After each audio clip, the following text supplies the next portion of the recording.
volunteers retrieving bodies of the dead so families could bury their loved ones in accordance with Jewish tradition.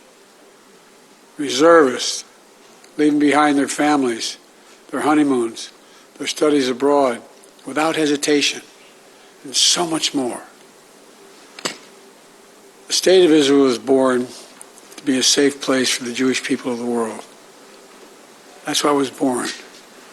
I've long said, if Israel didn't exist, we'd have to invent it. And while it may not feel that way today, Israel must again be a safe place for the Jewish people. And I promise you, we're going to do everything in our power to make sure that it will be. 75 years ago, just 11 minutes after its founding, President Harry S. Truman and the United States of America became the first nation to recognize Israel. We've stood by your side ever since. We're going to stand by your side now. My administration was in close touch with your leadership from the first moments of this attack. We're going to make sure we have what you need to protect your people, to defend your nation. For decades, we've ensured Israel's qualitative military edge. And later this week, I'm going to ask the United States Congress for an unprecedented support package for Israel's defense. We're going to keep Iron Dome fully supplied so it can continue standing sentinel over Israeli skies, saving Israeli lives. We've moved U.S. military assets to the region, including positioning the USS Ford Carrier Strike Group in the Eastern Mediterranean, with the USS Eisenhower on the way to defer further aggression against Israel and to prevent this conflict from spreading. The world will know that Israel is stronger than ever. And my message to any state or any other hostile actor thinking about attacking Israel remains the same as it was a week ago. Don't. Since this terrorist attack took place, we've seen it described as Israel's 9/11. But for a nation the size of Israel, it was like 15 9/11s. The scale may be different, but I'm sure those horrors have tapped into some kind of primal feeling in Israel, just like it did and felt in the United States. Shock, pain, rage, an all-consuming rage. I understand, and many Americans understand. You can't look at what has happened here to your mothers, your fathers, your grandparents, sons, daughters, children, even babies, and not scream out for justice. Justice must be done. But I caution this: while you feel that rage, don't be consumed by it. After 9/11, we were enraged in the United States. While we sought justice and got justice, we also made mistakes. I'm the first U.S. president to visit Israel in time of war. I've made wartime decisions. I know the choices are never clear or easy for the leadership. There's always cost, but it requires being deliberate. It requires asking very hard questions. It requires clarity about the objectives and an honest assessment about whether the path you're on will achieve those objectives. The vast majority of Palestinians are not Hamas. Hamas does not represent the Palestinian people. Hamas uses innocent families in Gaza as human shields, putting their command centers, their weapons, their communications tunnels in residential areas. Palestinian people are suffering greatly as well. We mourn the loss of innocent Palestinian lives like the entire world. I was outraged and saddened by the enormous loss of life yesterday in the hospital in Gaza. Based on the information we have seen to date, it appears the result of an errant rocket fired by a terrorist group in Gaza. The United States unequivocally stands for the protection of civilian life during conflict, and I truly grieve for the families who were killed or wounded by this tragedy. The people of Gaza need food, water, medicine, shelter. Today I asked the Israeli cabinet, who I met with for some time this morning, to agree to the delivery of life-saving humanitarian assistance to civilians in Gaza, based on the understanding that there will be inspections and that the aid should go to civilians, not to Hamas.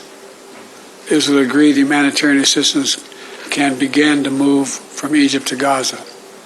Let me be clear. If Hamas diverts or steals the assistance, they will have demonstrated once again that they have no concern for the welfare of the Palestinian people. And it will end.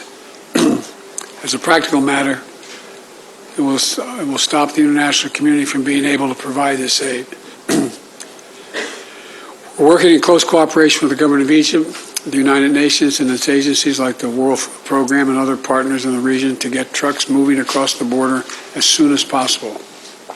Separately, I ask Israel that the global community demand that the International Red Cross be able to visit hostages.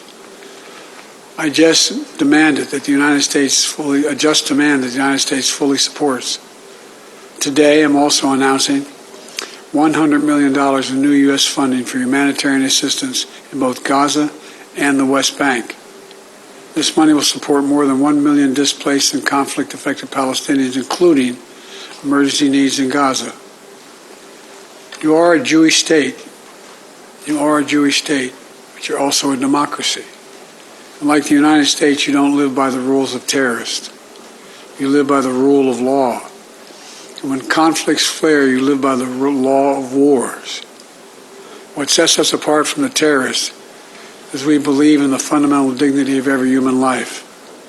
Israeli, Palestinian, Arab, Jew, Muslim, Christian, everyone. You can't give up what makes you who you are. If you give that up, then the terrorists win, and we can never let them win. You know, Israel's a miracle, a triumph of faith and resolve and resilience over impossible pain and loss. Think about October 7th, the Jewish holiday, where you read about the death of Moses, a tragic story of a profound loss to an entire nation, a death that could have left hopelessness in the hearts of the entire nation. But though Moses died, his memory, his message, his lessons have lived on for generations of the Jewish people as well as many others. And just as the memory of your loved ones will live on as well.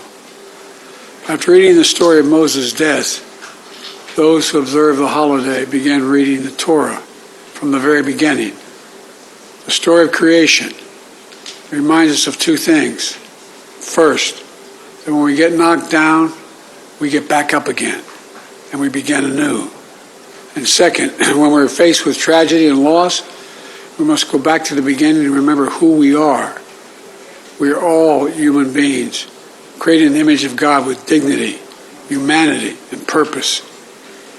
In the darkness, to be the light unto the world is what we're about. You inspire hope and light for so many around the world. That's what the terrorists seek to destroy.